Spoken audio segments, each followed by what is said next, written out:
우리 옆에 분하고 이렇게 인사 나누시기 바랍니다. 사랑합니다. 축복합니다. 사랑합니다. 축복합니다. 오늘이 2017년 마지막 주일입니다. 우리 찬양대 찬양처럼 지금까지 지내온 것이 주님의 크신 은혜인 줄 믿습니다. 연말이 되면 뉴스를 볼 때마다 항상 등장하는 말이 있죠. 다사다난했던 한 해라는 표현입니다. 여러분, 인류 역사 가운데 다사다난하지 않았던 해는 한 번도 없습니다. 그리고 가슴 아픈 뉴스가 없었던 적도 한 번도 없습니다. 요즘 특별히 딸 준입니까? 얘기 들을 때마다 얼마나 가슴이 아픕니까? 그런데요, 지금까지 그래왔고 이 세상은 앞으로도 그럴 것입니다. 사람들은 세상에서 평화를 원하지만 진정한 평화는 이 땅에 없습니다. 그것이 삶의 현실이고 그것이 이 세상의 모습입니다. 하나님의 나라가 임할 때만이 우리에게 참된 평안과 참된 평화가 있는 줄 믿습니다. 영원한 진리입니다. 하나님의 나라를 간직한 사람, 이 땅에서 우리는 그림자를 맛보는 것이에요. 그리고 참 본질은 영원한 하나님의 나라의 은혜와 평강을 누리게 될 것입니다. 한 해를 보내면서 삶의 결산은 있어야 됩니다. 2017년 올 한 해 나는 어떻게 살아왔고 어떤 열매를 맺었는가 자신을 돌아보며 성찰해보는 시간은 꼭 필요합니다. 제가 실제로 있었던 한 이야기를 소개해 드립니다. 어느 교회에 새로운 목사님이 부임을 했습니다. 부임하고 첫 주일에 예배를 드리고 난 다음에 모든 성도님들은 목사님의 설교를 통해서 큰 은혜와 감동을 받았습니다. 모든 교우들이 하나님의 은혜로 주님께서 좋은 목회자를 보내주셨다고 생각을 했습니다. 다음 주가 되었습니다. 기대에 가득 찬 마음으로 교우들이 모여서 예배를 드리면서 목사님의 설교를 들었습니다. 설교가 진행되면서 조금 좀 이상했어요. 안면이 많은 설교였습니다. 보니까 목사님이 지난주와 똑같은 설교를 하시는 것이었습니다. 예배가 마친 다음에 성도들이 웅성거림이 있었습니다. 그러나 이해를 했습니다. 아마 이사 온 지 며칠 되지 않고 짐이 아직 정리가 되지 않아서 지난주에 한 설교인 줄 모르고 똑같이 설교를 했으리라 라고 이해를 했습니다. 그렇지만 뭔가 좀 불안한 마음이 있었고 그리고 세 번째 주를 맞이했습니다. 그런데 세 번째 주에도 목사님이 똑같은 본문에 똑같은 설교를 하시는 것이었습니다. 예배 후에 찾아가서 질문을 하였습니다. 목사님, 오늘 설교가 3주간 똑같았다는 것을 알고 계신지요? 목사님이 이렇게 대답했습니다. 네, 제가 잘 알고 있습니다.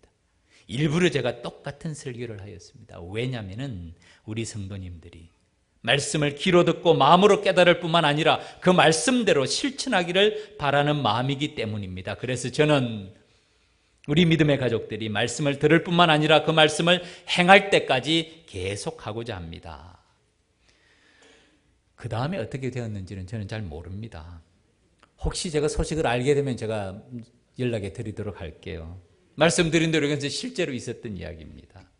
어느 한 분이 이런 말을 했습니다. 목회자가 설교를 했지만은 성도들이 그 설교를 듣고 실천하지 않았다면 설교를 한 것이 아니다.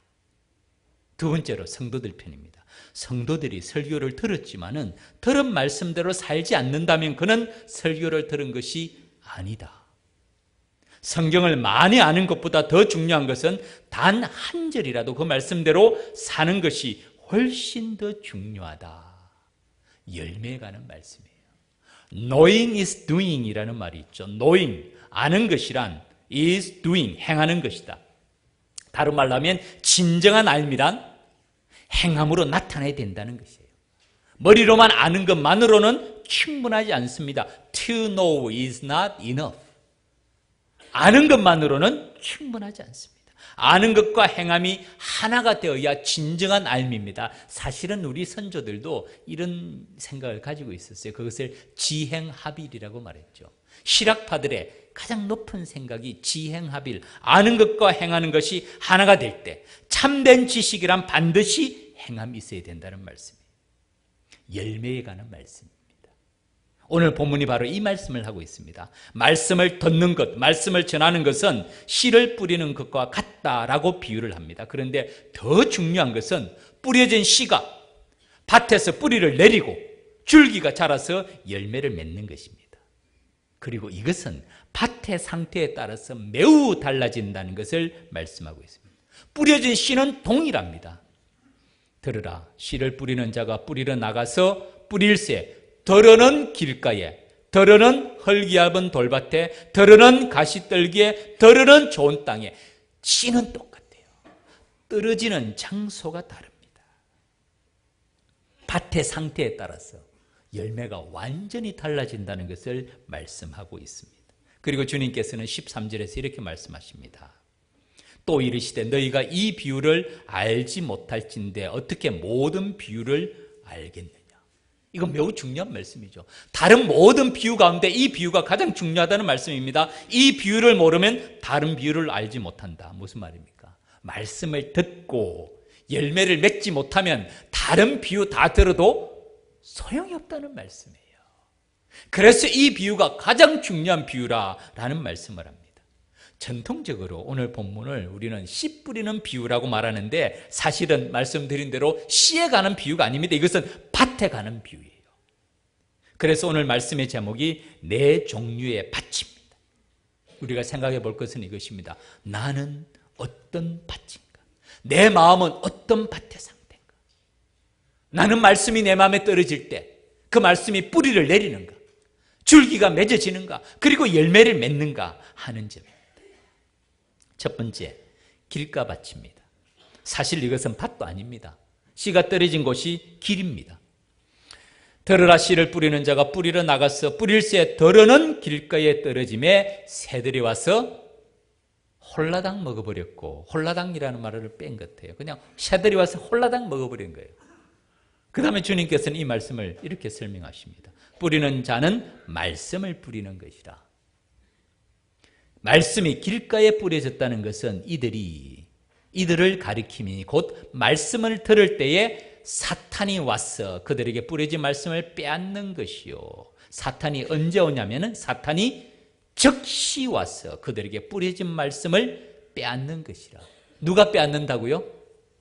사탄이가 빼앗는다. 언제 빼앗는다고요? 즉시 빼앗는데요. 세상에 이런 일이 있을까요? 말씀이 우리 마음에 뿌려졌는데 말씀을 들었을 때 사탄이 즉시 와서 뿌려진 말씀을 빼앗아 버린다는 거예요. 씨가 열매를 맺기는커녕 뿌리도 내리지 못합니다. 왜 그럴까요? 길은 단단해요. 맨질맨질합니다.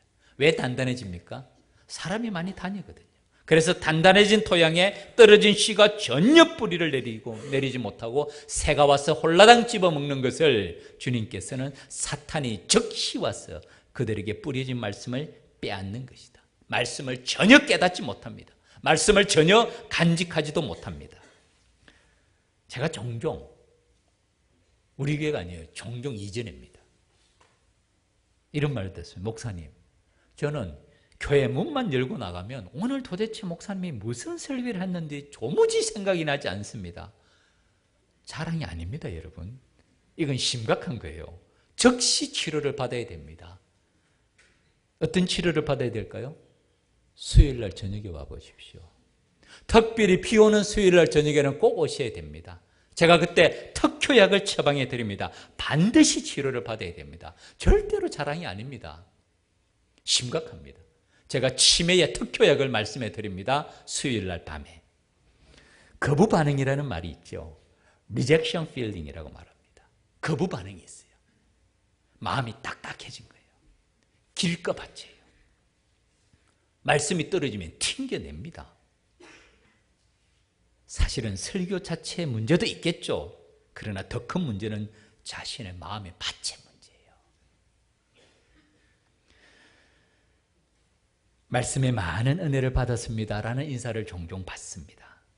참 그 말을 들을 때마다 저는 마음으로 깊이 생각합니다. 아, 이분의 마음의 토양이 좋은 것이구나. 왜냐하면 똑같은 설교를 듣고 정반대의 경우도 있다는 것을 저는 너무나 잘 압니다. 왜 그럴까요? 무엇이 이런 차이를 나타낼까요? 똑같은 말씀을 듣고도 정반대의 경우가 있어요. 떨어진 씨앗의 문제가 아니고 마음의 밭의 문제라는 것입니다. 사랑하는 믿음의 가족 여러분, 내 마음은 내가 지켜야 됩니다. 내 마음에 떨어진 말씀의 씨앗을 사탄이 즉시 빼앗아가지 못하도록 내 마음을 누가 지켜야 된다고요? 내가 지켜야 돼요. 엄청난 비가 쏟아져도, 장대비가 쏟아져도 그릇에 뚜껑을 닫아 놓으면 물은 한 방울도 그릇 안으로 들어갈 수가 없습니다. 그 물을 담기 위해서는 그릇의 뚜껑을 열어야 됩니다. 마음의 문을 열어야 됩니다. 예수님께서 비유로 말씀하실 때마다 들을 귀 있는 자는 들으라 하시니라. 아시아 7교회를 우리가 공부할 때마다 귀 있는 자는 성령이 교회들에게 하시는 말씀을 들을지어다. 마음의 문을 열라는 말씀이죠. 귀가 없는 사람이 누가 있나요? 마음의 문을 열고 말씀을 들으라는 거예요. 네 종류의 밭의 비유 중에 최악의 비유가 길가밭입니다. 단단해진 마음을. 두 번째입니다. 돌밭입니다. 길가보다는 조금 낫습니다. 그러나 뿌리를 내리지 못하기는 마찬가지입니다. 뿌리를 내리지 못하면 당연히 열매도 없습니다. 16절 말씀입니다. 또 이와 같이 돌밭에 뿌려졌다는 것은 이들을 가리킴이니 곧 말씀을 들을 때에 즉시 기쁨으로 받으나, 말씀을 들을 때는 기쁨으로 받습니다. 그런데 그 속에 뿌리가 없어 잠깐 견디다가 말씀으로 인하여 환난이나 박해가 일어나는 때에는 곧 넘어지는 자요. 말씀을 들을 때는 팔짝팔짝 뜁니다. 좋습니다. 그런데 오래가지 못합니다. 이유가 무엇이라고요? 뿌리가 없습니다. 뿌리가 없어요. 여기서 주목해야 될 말씀의 표현이 있습니다. 그 속에 뿌리가 없어 잠깐 견디다가 그 다음에 말씀으로 인하여 환난이나 박해가 일어나는 때에는 곧 넘어지는 자요. 사랑하는 믿음의 가족 여러분, 말씀으로 인하여 환난과 박해가 있습니다. 신앙의 길을 가고 하나님의 말씀을 듣고 믿음의 자녀가 되고 나면 모든 일이 만사형통하게 되리라고 절대로 생각하지 마십시오. 바른 믿음의 길은요, 십자가의 길이고 좁은 길입니다. 자기를 부인하고 날마다 제 십자가를 지고 주님을 따르라라고 말씀합니다. 진정한 그리스도의 제자는 좁은 길을 걸어갈 각오가 된 사람들입니다. 사도 바울이 디모데에게 뭐라고 말합니까? 그리스도 예수의 좋은 군사로 나와 함께 고난을 받으라. 나와 함께 고난을 받으라. 초대교회의 신앙인, 우리 초대교회 성도들의 믿음의 특징은요, 축복이 그들의 신앙의 목적이 아니었습니다. 그들은 세례받는 것 자체에 목숨을 걸어야 됐어요. 순교의 각오가 없이는 세례를 받지 못했습니다. 박해와 어려움은 말할 필요도 없습니다. 오늘도 마찬가지입니다. 공산권, 특별히 북한을 보세요. 회교권, 힌두교권, 신앙을 가지는 것은 박해와 고난을 각오한 결정입니다. 이런 어려움을 조금 더 견디지 못하는 단계가 돌밭이에요.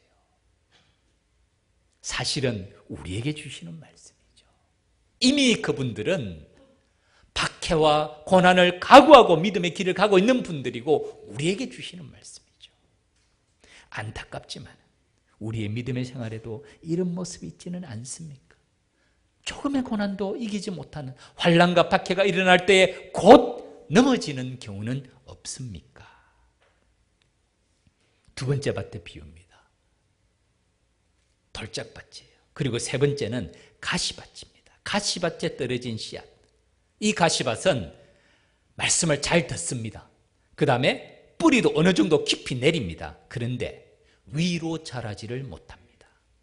18절 19절 말씀 제가 읽겠습니다. 또 어떤 이는 가시떨기에 뿌려진 자니 이들은 말씀을 듣기는 하되 세상의 염려와 재물의 유혹과 기타 욕심이 들어와 말씀을 막아 결실하게 못하게 되는 자요.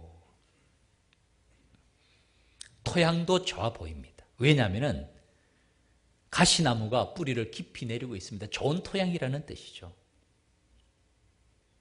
세 가지 이유를 말합니다. 세상의 염려, 재물의 유혹, 기타 욕심.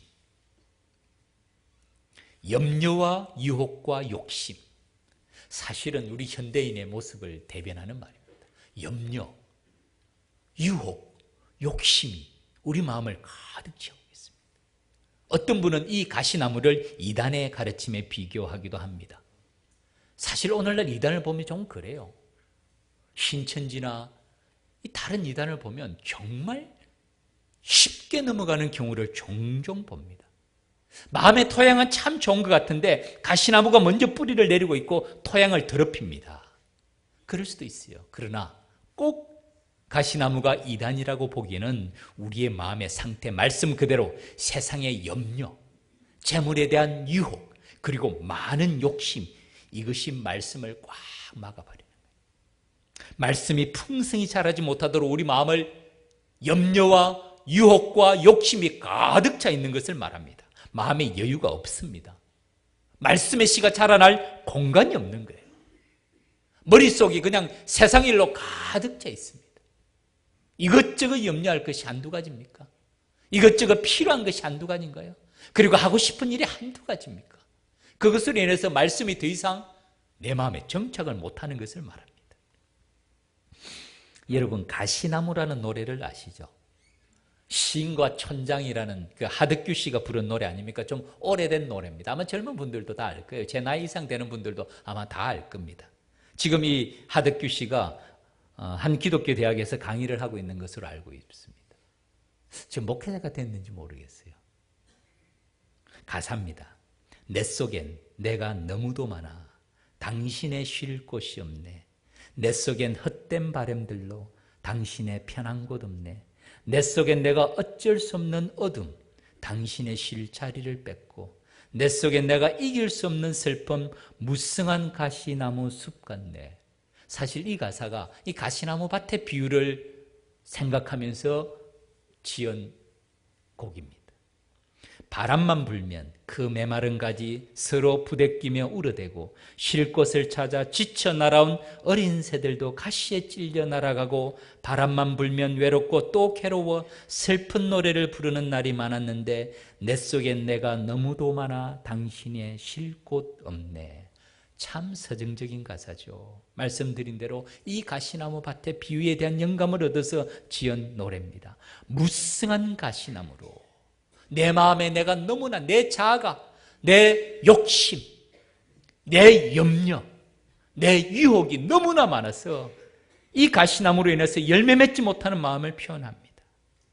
평안이 없습니다. 조금만 바람이 불면 이 모든 것이 서로 부대끼며 우려대는 모습.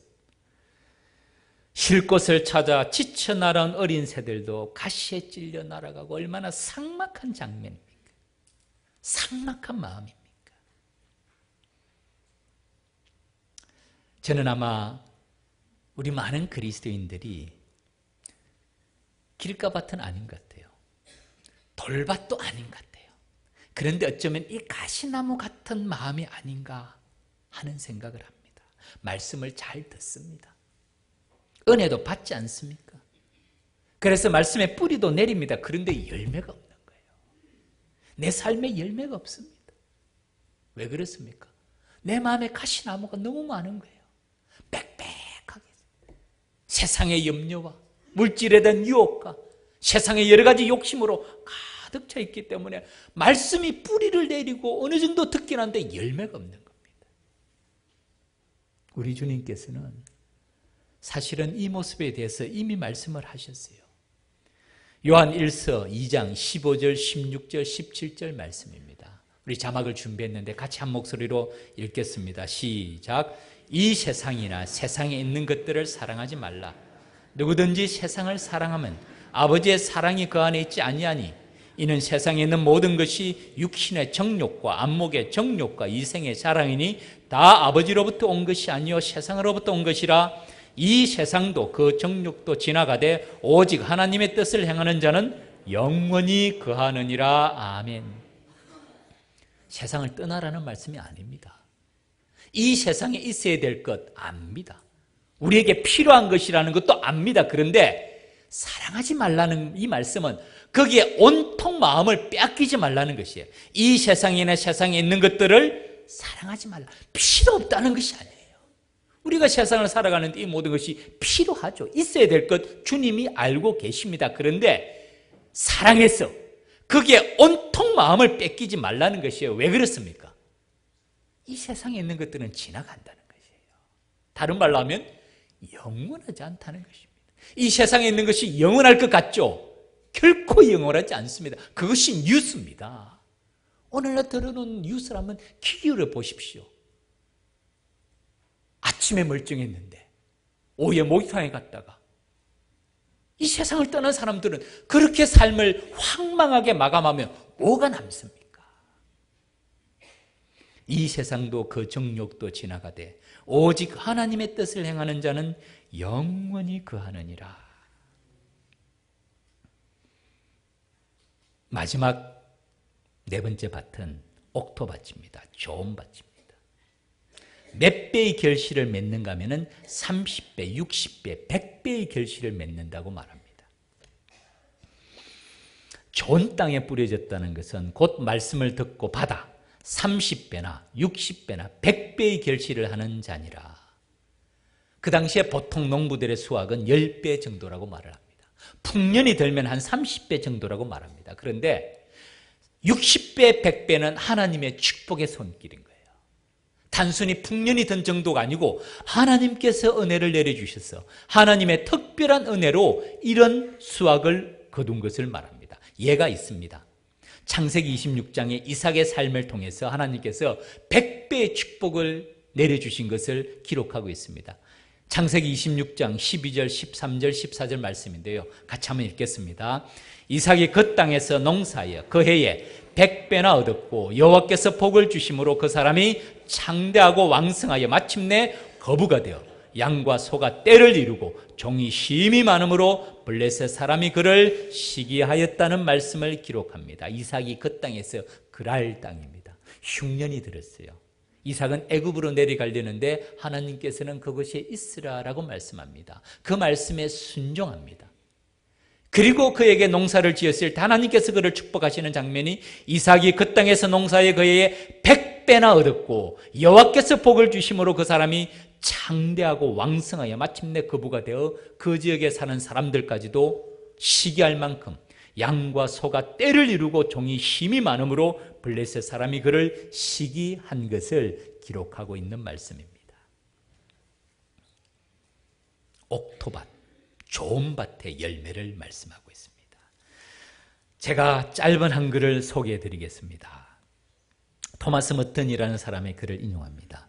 이 땅에 사는 모든 인생의 모든 순간과 사건은 눈에 보이는 또는 보이지 않는 무수한 씨앗이 세월의 흐름을 타고 날아와 인간의 마음과 의지에 살며시 내려앉는 것과 같다. 사실은 삶의 모든 순간들이 보이지 않는 씨앗이 우리 마음에 심겨지는 순간이라는 것을 얘기합니다. 그 씨앗들은 대부분 쭉 없어지는데 없어지는 이유가 그것은 인간이 받을 준비가 되어 있지 않기 때문이다. 이 말씀을 오늘 말씀에 적용해서 해석을 합니다. 좋은 말씀이 우리를 찾아오는 것은 은혜입니다. 은혜죠. 하지만 그 말씀이 우리 영혼에 거주하도록 하려면 노력이 필요합니다. 어떤 노력이 필요할까요? 노력하지 않으면 어떻게 될까요? 사탄이 적시와서 홀라당 빼앗아갑니다. 좋은 말씀을 가슴에 간직하기 위해서는 노력해야 되는데 그것은 지키고 말씀을 지키고 우리의 마음밭을 기경을 해야 됩니다. 그것을 말씀과 묵상이라고 봅니다. 여기서는 묵상에 대한 얘기를 합니다.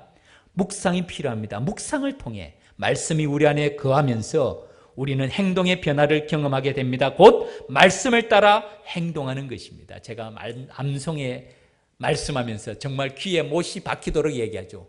하나님의 말씀을 암송해서 그 말씀이 피가 되고 뼈가 되고 살이 되도록 하십시오. 곧 말씀을 따라 행동해야 됩니다. 내 생각이 아닌 말씀을 따라 행동하는 것은 말씀에 순종하는 것이며 이는 말씀의 믿음으로 반응하는 것을 의미합니다. 마지막 부분입니다. 인생은 반응하는 능력에 따라 달라집니다.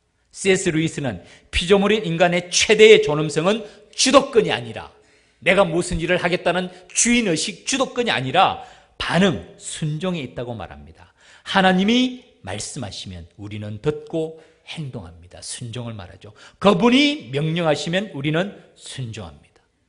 주석가 하워드 핸드릭슨의 말입니다. 영적 성숙은 얼마나 많이 아느냐, 얼마나 많이 이해하고 있느냐가 아니라 얼마나 많이 사용하고 있느냐, 얼마나 많이 순종하고 있느냐에 달려 있다고 말했습니다. 마지막 부분입니다. 우리 손에 들려진 신귀한 보화인 성경을 통해서 우리의 존재가 변합니다. 열매 맺는다는 것이죠. 삶의 열매가 있다는 것이죠. 예수님을 닮은 사람이 되고 사랑받고 사랑하는 사람이 되는 것입니다. 말씀을 맺겠습니다. 2017년도 마지막 주일입니다. 마지막 주일이 마지막 날이 되지 않았습니까? 올 한 해 우리도 결산해야 됩니다. 사랑하는 믿음의 가족 여러분, 우리는 어떤 열매를 맺고 있습니까? 어떤 결산이 있습니까? 입만 무성한 무화과 나무처럼 그럴듯한 종교인으로 살아가고 있지는 않습니까? 말만 무성한 사람이 되어가고 있지는 않습니까? 아니면 빛의 열매, 모든 착함과 의로움과 진실함의 열매를 맺어갑니까? 성령의 열매, 사랑과 희락과 화평과 인내와 자비와 양성과 충성과 온유와 절제의 열매를 우리 삶 속에 맺어가고 있습니까? 믿음의 연륜에 맞는 열매, 믿음의 직분에 맞는 열매를 맺어가고 있습니까? 입술의 열매로 복을 누리자. 입술의 열매가 참 많습니다. 행함의 열매도 있습니다. 인격의 열매도 있습니다. 우리의 모습이 그리스도를 닮아가는 그런 모습이 있습니까? 제가 한번 물어볼게요. 여러분, 태어날 때부터 길가밭처럼 단단한 마음을 가지고 태어나는 사람이 있을까요? 태어날 때부터 자갈밭으로 태어나는 사람이 있을까요? 태어날 때부터 가시밭으로 태어나는 사람이 있고 태어날 때부터 옥토밭이 있겠습니까, 여러분? 예수님의 비유의 말씀이 그것을 말씀하고 있을까요? 아닙니다. 길가밭도 기경하라는 것이에요. 내 마음을 지키라는 것이에요. 많은 사람이 다녀가서 단단해진 마음이 되지 말고 마음을 기경해서 부드럽게 하라는 것입니다. 돌이 있습니까? 뽑아내야죠. 흙을 더 덮어야죠. 가시나무가 있습니까? 뿌리를 뽑아내야죠. 그래서 좋은 옥토로 만들어야 되지 않습니까? 돌을 드러내고 가시나무를 뽑아내면서 점점 옥토로 만들어가는 과정, 이것이 믿음의 여정인 줄 믿습니다. 바라기는 우리 믿음의 가족들 2017년을 마감하면서 올 한 해를 돌이켜보면서 내 입술의 열매, 빛의 열매, 성령의 열매, 행함의 열매, 인격의 열매 얼마나 맺어졌는지를 생각하면서 2018년에는 우리 마음을 옥토로 만들어가서 내 마음을 내가 지키고 하나님의 말씀의 씨앗이 떨어졌을 때 그 말씀을 내가 지키고 그 말씀이 뿌리가 내리고 줄기가 자라나서 30배, 60배 풍성한 열매를 맺는 믿음의 가족들의 믿음의 걸음의 여정이 되기를 주님의 이름으로 축원합니다. 기도드리겠습니다. 하나님 아버지, 나의 마음은 어떤 상태인지요? 말씀이 우리 마음에 떨어지지만은 길가처럼 단단한 마음은 아닌지요? 나의 마음이 자갈밭은 아닌지요? 돌밭처럼 뿌리를 내리지 못하는 마음은 아닌지요? 혹시 나의 마음이 가시나무와 같이 무성한 가시나무로 가득히 덮여 있지는 아니한지요? 하나님 아버지, 우리를 옥토로 만들어 주시옵소서.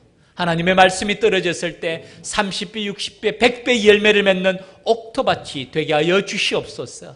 그래서 하나님을 기쁘시게 하는 주의 종들의 믿음의 여정 되도록 주님 은혜 내려 주시옵소서.